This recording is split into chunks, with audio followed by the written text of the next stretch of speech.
네, 오늘 에베소서 말씀 변함없이 같이 나누도록 할 텐데요. 우리 에베소서 6장을 같이 보도록 하겠습니다. 6장 10절부터 17절까지 보겠습니다. 끝으로 너희가 주 안에서와 그 힘의 능력으로 강건하여지고 마귀의 간계를 능히 대적하기 위하여 하나님의 전신갑주를 입으라.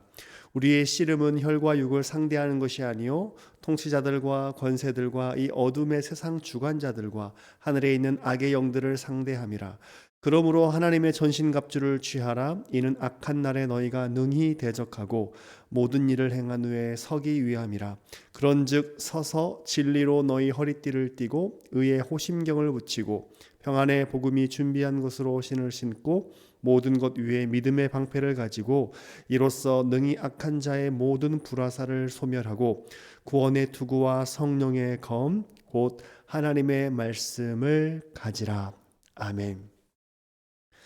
네, 우리가 에베소서 말씀 가운데서 너무나 잘 많이 들어봤고 익숙해져 있는 이 부분, 하나님의 전신갑주에 대한 말씀을 오늘 같이 나누려고 합니다. 원래 오늘로써 에베소서를 종강할까 했는데 내용이 너무나 방대하고 많아서 다음 주까지 해야 될 것 같습니다. 그래서 오늘 하나님의 전신갑주를 중심으로 해서 말씀을 같이 살펴보면서 은혜를 나누기를 원합니다.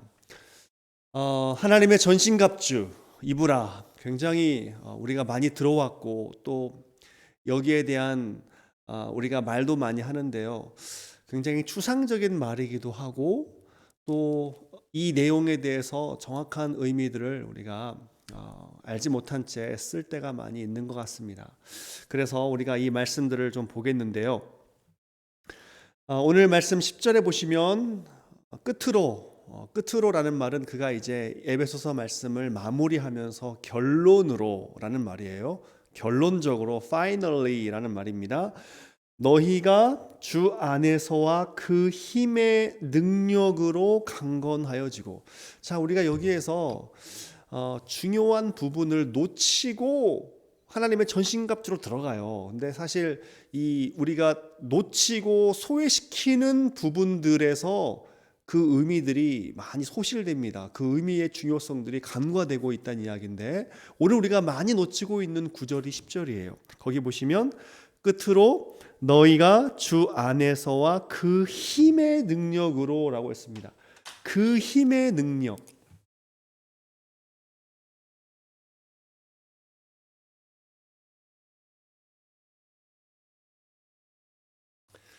그 힘의 능력이라는 것은 이건 하나님의 힘의 능력이에요. 같은 말을 두 번이나 반복해서 쓰고 있는 이 힘, 능력, 이것이 에베소서 1장에서도 동일하게 나오거든요. 에베소서 1장 19절을 가서 한번 봅시다. 항상 이 전체적인 문맥과 맥락을 같이 살펴봐야 되는데 에베소서 1장 19절에 보시면 그 힘의 위력으로 역사하심을 따라 믿는 우리에게 베푸신 능력의 지극히 크심.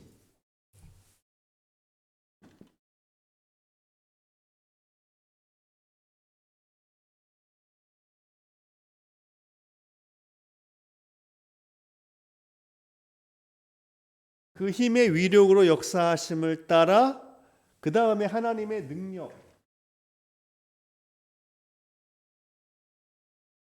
자, 여기에서도 지난 시간에 우리가 이 부분을 다룰 때 이 말씀을 제가 전했던 것으로 기억하는데 같은 단어가 우리 말로는 같은 단어지만 원어는 다른 의미, 다른 단어예요. 같은 비슷한 의미의 단어들이 세 개 연속으로 지금 배열되어 있어요. 힘, 위력, 능력. 그리고 오늘도 그 힘의 능력이 되어 있죠. 근데 여기가 누구의 힘이냐? 에베소서 1장 19절에서는 1장 19절인데 이것은 하나님입니다. 하나님 아버지의 능력이에요.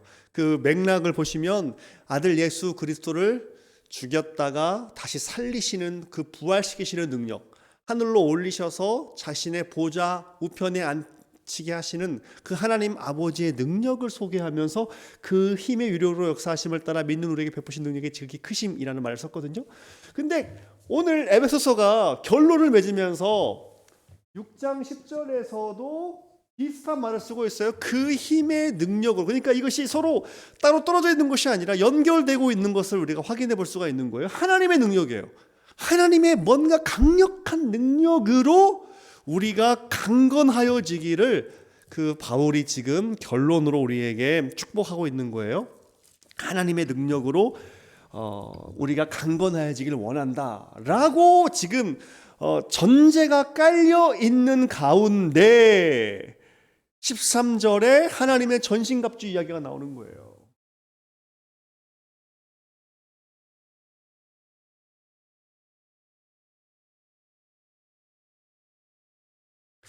자, 이게 서로 논리적으로 연결되어 있습니다. 하나님의 능력, 하나님의 위력, 하나님의 능력, 힘, 그 힘의 능력으로 우리가 강건하여지길 원하면서 하나님의 전신갑주를 입으라고 했어요. 그러면 이 전신갑주에서 중요한 것은 우리는 이 전신갑주만 생각해서 따로 떼어내서 거기에 대한 의미들을 파헤치고 연구하려고 하는데, 사실 이 하나님의 전신갑주라는 어구에서 가장 중요한 부분은 하나님이에요. 하나님께 소속된, 하나님으로부터 나오는, 하나님이 공급해 주시는, 하나님이 저와 여러분들에게 주시는 힘이고 능력이고 위력이고 역사란 말이에요. 그것으로 오는 전신갑주예요. 그러니까 이 전신갑주라는 것은 우리에게서 나오는 것이 아니에요.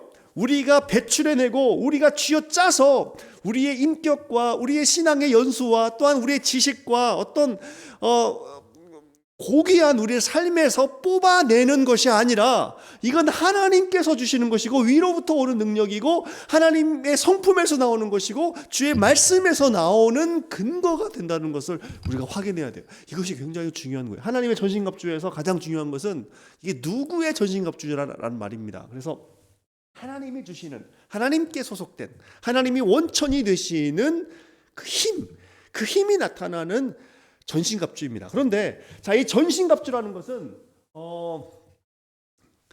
굉장히 우리가 좀 바울의 지금 입장에 가서 상상해보고 떠올려봐야 되는데, 지금 바울은 어디에서 이 에베소서 말씀을 쓰고 있냐면 감옥 안에서 쓰고 있어요. 감옥 안에서. 옥중서신이지 않습니까? 감옥 안에서 그가 볼 수 있는 것이 무엇일까요?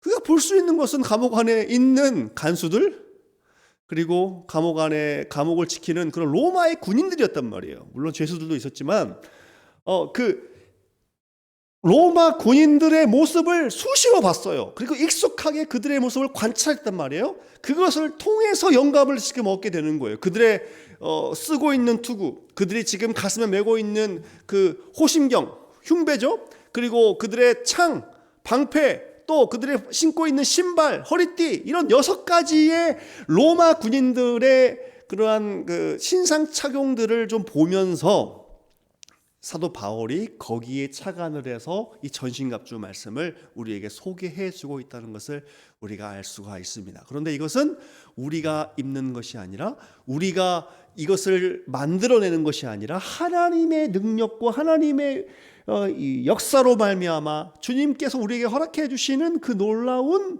힘의 원천을 가지고 있다는 것을 우리가 기억하고 말씀을 계속 받아야 될 것입니다. 자, 그런데 여기에 대한 목적이 있어요. 11절, 마귀의 간계를 능히 대적하기 위하여. 그러니까 이 모든 목적이 뭐냐면 마귀, 사단이라는 거예요. 마귀, 즉 사탄의 모든 계략, 간계, 괴계, 이런 것들을 대적하기 위한 목적이 있어요. 그 다음에 또 한 가지 보시면 12절에 우리의 씨름은 혈과 육을 상대하는 것이 아니요 통치자들과 권세들과 이 어둠의 세상 주관자들과 하늘에 있는 악의 영들을 상대함이라. 13절, 그러므로 하나님의 전신갑주를 취하라. 이는 악한 날에 너희가 능히 대적하고 모든 일을 행한 후에 서기 위함이라. 자,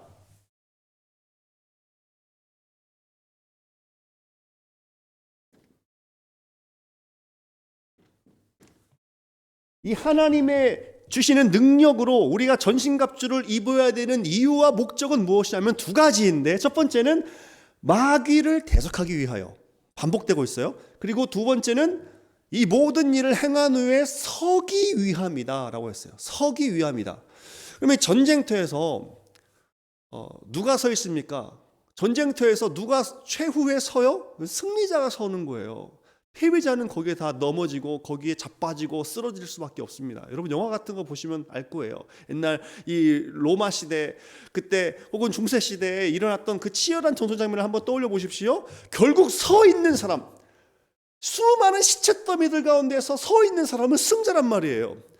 승리자만 나중에 서서 뚜벅뚜벅 걸어 나가지 않습니까? 바로 그것이라고 할 수 있는 거예요. 마귀가 서느냐, 사단이 서느냐, 아니면 내가 서느냐. 이 세상 속에서 누가 정말 굳건하게 서 있느냐, 그 문제인 거예요. 여러분 서기를 원합니다. 마귀를 무너뜨리고 여러분의 발밑에 깔아 뭉개버리고 죽이고 여러분께서 당당하게 서시기를 원해요. 그러기 위해서는 하나님으로부터 오는 능력을 힘입어야 되고 하나님께서 우리에게 입혀주시는 전신갑주를 우리가 입어야 돼요. 자, 여기까지 이해되시죠? 그 다음에 아까 우리가 읽었던 말씀 12절을 다시 한번 되짚어보면 우리의 씨름은 혈과 육을 상대하는 것이 아니다 그랬습니다. 혈과 육이라는 것은 사람, 보이는 사람을 말하기도 하고요. 보이는 현상, 또 뭔가 물리적이고 또 육체적이고 우리가 접촉할 수 있는 뭔가의 세상 물질, 또 사람, 뭔가 모든 세상의 것일 수도 있는데요. 그런 것들이 우리의 싸움의 대상이 아니라 우리의 싸움의 대상은 그 너머의 것이라는 거예요. 보이지 않는 것이라는 것이죠. 여러분 이 에베소 지역의 문화는 여러 번 말씀드렸지만 이 아데미 신전을 중심으로 해서 돌아갔습니다. 이 아데미 신전이 거대한 우상 숭배 신전이었는데요. 그리스의 파르테논 신전과 비교할 수 없는 엄청난 규모의 크기를 가지고 있었고 고대 불가사의 7대 불가사의 중에 하나였다고 말씀드렸죠. 이 아데미 신전을 통하여서 모든 경제가 굴러가요. 신전이 있으면 거기에서 우상 숭배하기 위해서 제사를 드리기 위해서 각지에서 수많은 사람들이 모여들지 않겠습니까? 그러면 그 사람들을 어떻게 수용해야 될 만한 여관도 있어야 되죠. 또 그들이 가지고 있는 돈을 융통할 수 있는 은행도 돌아가죠. 또 이 제사를 드리기 위해서 거기에 사용되는 모든 재료들을 공급하기 위해서 시장도 형성이 되죠. 뭐 이런 것들이 다 엮여지는 거예요. 또 거기에서 나오는 모든 음란하고 더러운 그런 것들이 또 삶에서 이어져서 연결되어서 그 마찬 집창촌도 같이 발달하게 되는 거죠. 이 에베소 지역 전체가 이 아데미 신전을 상대로 해서 돌아갔단 말이에요. 이 아데미 신전을 중심으로 해서 돌아갔단 말이에요. 그런데 사도 바울은 말하고 있기를 지금 매일마다 에베소 사람들이 쳐다보고 그들의 삶의 중심의 경제의 중심으로 보고 있는 아데미 신전, 이것도 하나의 혈과 육인 거예요. 그런 것들이 우리의 적이 아니라는 거죠. 우리는 그런 것들을 무너뜨리기 위해서 요즘 사찰을 무너뜨리기 위해서 땅 밟기도 하고 거기에 불도 지르고 하는 그런 사람들도, 과격한 사람들도 있지만, 그렇게 우리가 뭔가 물리적인 행사를 해서 무너뜨리는 것이 아니라 보이는 혈과 육을 상대하는 것이 우리 크리스천들의 본분과 삶의 모습이 되어야 되는 것이 아니라 보이지 않는 악의 영들, 보이지 않는 사단의 세력과 그들의 계략과 그들의 공격들을 감지하고 분별해내고 방어하고 막고 공격할 수 있는 그러한 지혜와 통찰력을 지금 우리에게 가르쳐주고 있다는 것을 우리가 확인해야 되겠습니다. 자, 13절 계속 보시면 이 모든 일을 행한 위에 서기 위함이다라고 되어 있는데 14절에 계속 이 서라는 말이 또 반복되고 있어요. 그런즉 서서, 이 서다라는 말이 두 번이나 반복되고 있으면서 굉장히 우리에게 강조점을 주고 있습니다. 서서 이제 우리가 6가지를 입는 거예요. 6가지 전신갑주를 입는데 첫 번째로 나오는 것이 무엇입니까? 첫 번째로 나오는 것이 진리의 허리띠.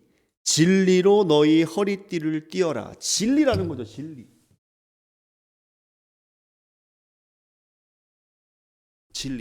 여러분, 에베소서에서 이 진리라는 말은요 굉장히 많이 반복되고 있습니다. 굉장히 중요한 단어고 핵심 키워드라고 할 수 있는데, 이 진리의 말씀이라는 것은 1장 17절에 나와 1장 13절부터 시작되는데요. 에베소서 1장 13절에 보시면 그 안에서 너희도 진리의 말씀,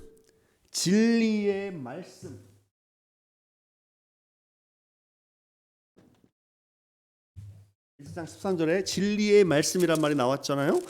그 다음에 또 에베소서에 이 진리라는 말이 많이 반복되고 있는데 또 찾아봅시다. 4장 21절에 보시면요, 4장 21절에도 진리가 예수 안에 있는 것 같이라고 했어요. 진리가 예수 안에 있다.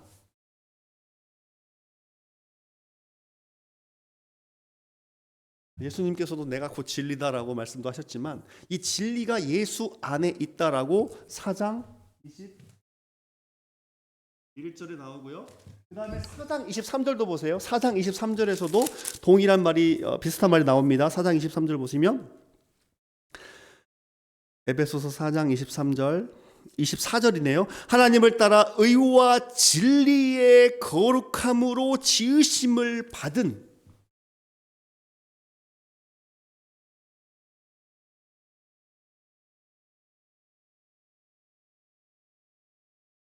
하나님을 따라 의와 진리의 거룩함으로 진리의 거룩함이란 말이 4장 23절에 나옵니다. 그 지으심을 받은 새 사람을 입으라. 그러면 이 진리라는 것이 느닷없이 우리에게서 던져진 말이 아니에요. 진리의 허리띠라는 것은 느닷없이 우리에게 던져진 말이 아니라 이미 앞에서 언급되고 강조되었던 것을 사도 바울이 finally 하면서 마지막 결론으로 재확인하고 있는 동일한 단어라는 것을 우리가 확인해 볼 수가 있음을 여러분들에게 강조드립니다. 그 다음에 이 진리라는 말이 그러니까 예수 안에 있고 말씀이고 거룩함이라는 것은 결국 예수님께서 진리가 되셔서 우리가 예수 안에 있고 예수님이 우리 안에 거하시고 우리가 예수로 옷 입고 하는 그 모든 상태가 진리의 허리띠를 입고 있다는 말이 되는 것입니다. 옛날 로마 군인들은요, 이 포대기 같은 것을 먼저 두릅니다. 이 목 부분만 구멍을 뚫고 우비처럼 딱 입고 나서 이 옷이 펄렁이지 않기 위해서 허리띠를 쫙 맸거든요. 그러니까 내 몸 전체를 감싸고 나를 덮고 있는 그 모든 것들이 예수가 되어야 된다는 것을 말하고 있는 거예요. 예수의 옷을 입으라는 말과 같은 말이 되는 것입니다. 이미 우리가 전 시간부터 계속 강조하고 있는 말에 같은 의미가 되는 거예요. 자, 그 다음에 의의 호심경을 붙이고,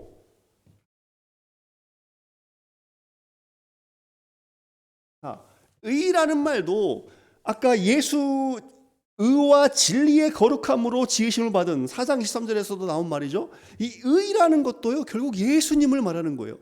예수께서 우리의 의로움이 되신다. 예수 안에 있을 때 그분이 우리에게 의가 되시는 거예요. 우리에게서 의가 나오지 않아요. 우리에게서 선한 것은 절대 나올 수가 없습니다. 의라는 것은 외부에서 우리에게 주입되는 거예요. 외부에서 우리에게 들어와야지만 생기는 거라고요. 우리 스스로 우리의 노력으로 우리의 도덕적인 선한 의지로 의를 만들어낼 수가 없습니다. 하나님 앞에 설 수가 없는 거예요. 이것은 외부로부터 오는 것인데 예수 그리스도가 우리에게 의가 되시는 거예요. 이것은 굉장히 성경에 많이 나와 있지만 대표적인 구절을 제가 여러분들에게 소개 하나 해드릴게요. 고린도전서 1장 마지막 절로 제가 기억하는데 1장 30절이네요. 1장 30절 보시면 너희는 하나님으로부터 나서 그리스도 예수 안에 있고 예수는 하나님으로부터 나와서 우리에게 지혜와 의로움과 거룩함과 구원이 되신다.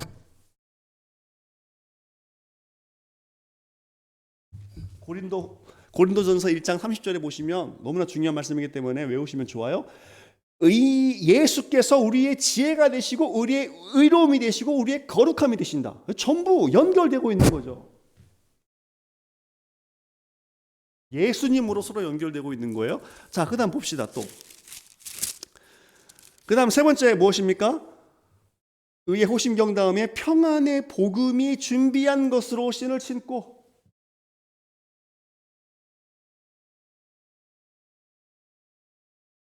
복음의 신발을 신어라. 복음의 신발을 신으라 했는데 이 복음이라는 것은 평안의 복음이라고 했습니다. 평안의 복음. 자, 이 로마의 군인들은요, 이 신발이 사진을 지금 보여드릴 수 없지만 그 신발이요 2000년 전부터 그들의 신발은 특별했습니다. 가죽 신발이었어요. 우리나라 사람들 집신 신고 다니고 아니 신발도 없을 그 시절에 그들은 가죽 신발을 신고 다녔어요. 대단한 사람들이에요. 신발 끈을 이렇게 창창창창 감아요. 그래서 발목까지 이 밑창까지 싹 갈아가지고 묶어가지고 발목이 어떠한 그 험지에서도 또 꺾이지 않도록 또한 튼튼하게 서 있도록 발목을 칭칭 감거든요. 그 튼튼한 신발을 신고 가는 곳마다 전쟁하고 가서 승리하는 건데, 중요한 포인트는 무엇이냐면 평안의 복음이라고 그랬어요. 평안의 복음. 그러면 평안의 복음이 무엇입니까?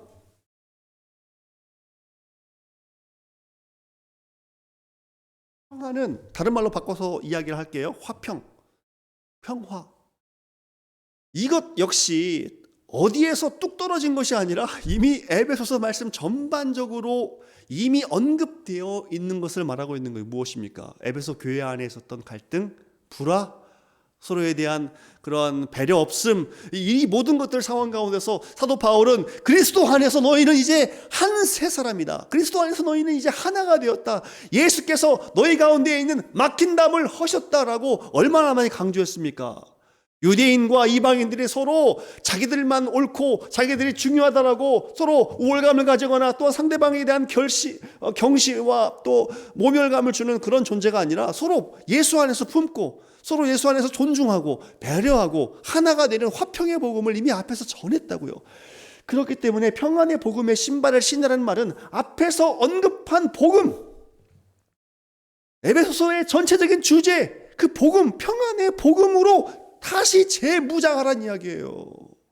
느닷없이 우리에게 다른 의미를 전달해 주는 것이 아니라 에베소 전체의 말씀을 결론에서 그가 되짚어주고 있다는 것을 우리가 다시 한번 확인해 볼 수가 있는 거예요. 그 다음 16절, 모든 것 위에 믿음의 방패를 가지고, 믿음의 방패를 가져라.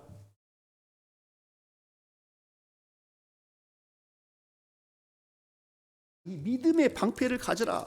자, 이런 말도 역시 이 사단의 역사 속에서 방패는 방어 수단인데 믿음의 방패래요. 근데 어떤 믿음의 방패냐면 악한 자들, 사단들이 우리에게 쏘는 불화살, 화전, 불화살들을 소멸시키고 그들이 우리를 태우지 못하도록 막아내는 믿음의 방패거든요. 그런데 이 사단이 어떻게 역사합니까? 자, 4장 27절에 보시면 사탄은 틈을 우리에게서 찾으려고 합니다. 틈. 사단에게 틈을 주지 말라고 그랬어요. 틈을 주지 말아라. 왜냐하면 우리에게 조금이라도 틈이 보이면 그 가운데서 불화살을 쏴가지고 우리를 태워버리거든요. 이 모든 사단의 역사들과 그런 것들을 우리에게 이미 앞에서 강조를 했습니다. 그 강조하는 가운데서 그가 어떤 것을 또 이야기를 했냐면 새 사람을 입으라라는 그 메시지를 전하는 맥락 속에서 말을 했거든요. 새 사람을 입으라. 4장 14절, 하나님을 따라 의와 진리의 거룩함으로, 의와 진리의 거룩함으로 새 사람을 입은, 그 새 사람을 입으라라고 했고요. 그 가운데서 이것들을 깨트리려고 하는 사단의 역사가 있어요. 거짓, 음란, 이런 것들이 있기 때문에 25절에 그런즉 거짓을 버려라, 참된 것을 말하라. 그 다음에 분노죠. 26절에 분을 내어도 죄를 짓지 말아라, 해가 지도록 분을 품지 말아라고 하면서 27절에 마귀에게 틈을 주지 말아라 라고 했잖아요. 그러니까 이런 것들이 우리를 공격하려고 할 때, 진리를 깨트리려고 하고 우리의 의로움을 깨트리려고 하고 거룩함을 공격할 때 우리는 믿음의 방패를 가지고 이것을 막아내는 거예요. 마귀의 틈을 주지 않고 그 모든 공격들을 막아내는 거래요. 그러니까 이것이 서로 연결되어 있어요. 하나님의 전신갑주는 서로 연결되어 있는 복음의 말씀이에요. 계속 보겠습니다. 에베소서 6장 나오는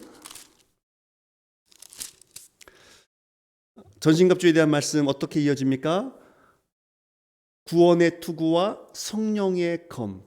구원의 투구와 성령의 검.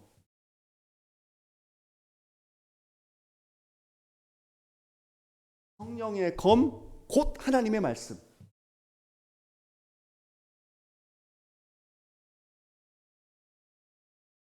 여섯 가지죠.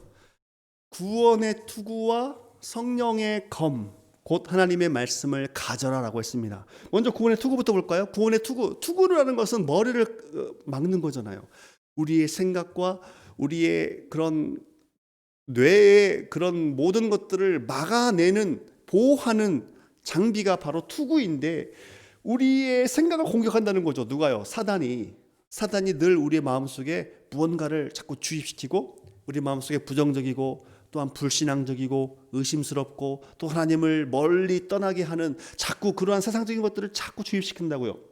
그런 가운데서 많이 흔들리는 것이 구원의 확신이 많이 흔들려요. 예수 믿는 사람들이 구원의 확신들이 많이 흔들리고, 또 그 가운데서 하나님의 사랑에 대한 불신앙이 자꾸 머릿속에서 생겨요. 하나님이 과연 나를 사랑하시는가? 하나님이 살아계시는가? 이런 것들이 자꾸 우리를 괴롭힌다고요. 그때 구원의 투구를 써서 안전하게 우리의 생각을 지켜야 돼요. 우리의 마음을 지켜야 돼요. 우리는 안전하게 예수 안에 있음을 계속 늘 확인해야 되는 거예요. 그래서 사도 바울이 에베소서 전체에서 예수 안에 있다라는 말을 무려 34번이나 쓰는 거예요. 너희는 예수 안에 있다. 너희는 그리스도 안에 있다. 엔 크리스토스. 그리스도 안에 있는 자들이 바로 너희다. 우리의 구원은 흔들리지 않는다. 우리는 예수로 인해서 옷을 입은 자들이고, 예수의 구원이 우리에게 완전하게 입혀졌기 때문에 우리의 구원은 흔들리지 않는 하나님의 약속이고 하나님의 은혜고 하나님의 사랑이다라고 계속 강조하고 있는 이유가 바로 사단이 우리의 생각을 공격하고 있기 때문에 그렇습니다. 얼마나 많은 청년들이 이 확신이 없어가지고, 구원의 확신이 흔들려가지고, 또한 여기에 대한 바른 확신을 갖지 못해가지고 신앙생활이 바로 서지 못하는 경우가 많이 있습니까? 사단의 역사인 거예요. 구원의 투구를 쓰세요. 예수로 투구를 쓰세요. 예수가 우리 안에 있고 우리가 예수 안에 있으면 안전한 자들이고, 그들은 예수님의 사람들이고 예수님의 속한 자들입니다. 절대 사단이 건들 수가 없습니다. 그 다음에 성령의 검, 곧 하나님의 말씀을 가지라. 성령의 검, 곧 하나님의 말씀을 가지라. 공격수단이죠. 성령의 검, 곧 하나님의 말씀. 자, 이것도 결국에는 앞에 있는 말씀들을 다 요약하고 포함하고 있는 말입니다. 앞에서 언급한 에베소 1장부터 6장까지 언급한 모든 하나님의 말씀, 우리에게 주시는 그 말씀들, 평안의 말씀들, 또한 예수 그리스도로부터 오는 은혜의 말씀들, 사랑의 말씀들, 십자가의 복음들, 그 모든 것들을 다 포함해서 하나님의 말씀을 가지고 내가 무장하고 있으면 사단은 우리를 공격할 수 없고 우리가 그들에게 지지 않는다는 것을 성경이 말해주고 있는 거예요. 결국에는 진리고 의고 복음이고 믿음이고 구원이고 성령, 하나님 말씀, 이 6가지의 항목은 하나예요. 하나라고요. 즉 하나님의 능력이고 하나님의 전신갑주인데, 이것은 한마디로 요약하면 예수,